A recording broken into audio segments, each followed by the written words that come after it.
नमस्कार मंडळी, मी तुमचा लाडका मित्र वरद विजय चव्हाण आणि मी तुम्हा सर्वांचं माझ्या युट्यूब चॅनलमध्ये स्वागत करत आहे. म्हणजे नम्रता आणि मुक्ता बर्वे स्टारर नाच ग घुमा हा सिनेमा जेव्हा बॉक्स ऑफिसवर रिलीज झाला तेव्हा त्यांनी बॉक्स ऑफिसवर चांगली कमाई केली.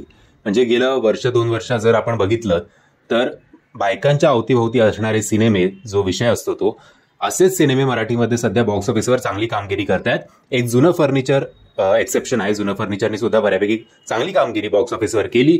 बट सध्याच्या घडीला खऱ्या अर्थी जर मराठी इंडस्ट्रीचे नायक कोण असतील तर त्या म्हणजे आपल्या नायिका आहेत असं म्हणायला काही हरकत नाही. नाच ग घुमा हा सिनेमा रिलीज झाला आणि असं म्हटलं जात होतं की या सिनेमाने बॉक्स ऑफिसवर साधारणपणे 20 ते 25 कोटी एवढी कमाई केलेली आहे.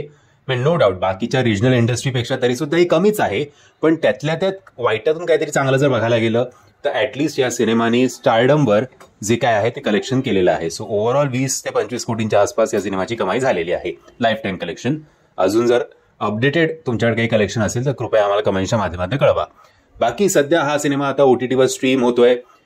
तुम्हाला बघायला तुम्ही उत्सुक असालच. आय थिंक जर तुम्ही हा सिनेमा थिएटरमध्ये मिस केला असेल तर तुम्हाला हा प्रश्न नक्कीच पडला असेल की बाबा कुठल्या OTT प्लॅटफॉर्मवर. त्याचं उत्तर एकमेव OTT प्लॅटफॉर्म आहे जे मराठी सिनेमांना सध्या विकत नाही घेत. पेपर व्ह्यू आय थिंक या टर्म्सवरच मराठी सिनेमे तिकडे सुद्धा घेतले जातात.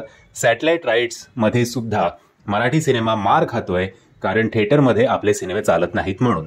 एनिवेज जर तुम्हाला हा सिनेमा बघायचा असेल तर तुम्ही हा सिनेमा Amazon प्राईम या OTT ॲपवर बघू शकता. मी आशा करतो तुम्हाला हा व्हिडिओ आवडला असेल. जर तुम्हाला हा व्हिडिओ आवडला असेल तर प्लीज या व्हिडिओला लाईक शेअर आणि चॅनलला सबस्क्राईब करायला विसरू नका. जय हिंद, जय महाराष्ट्र.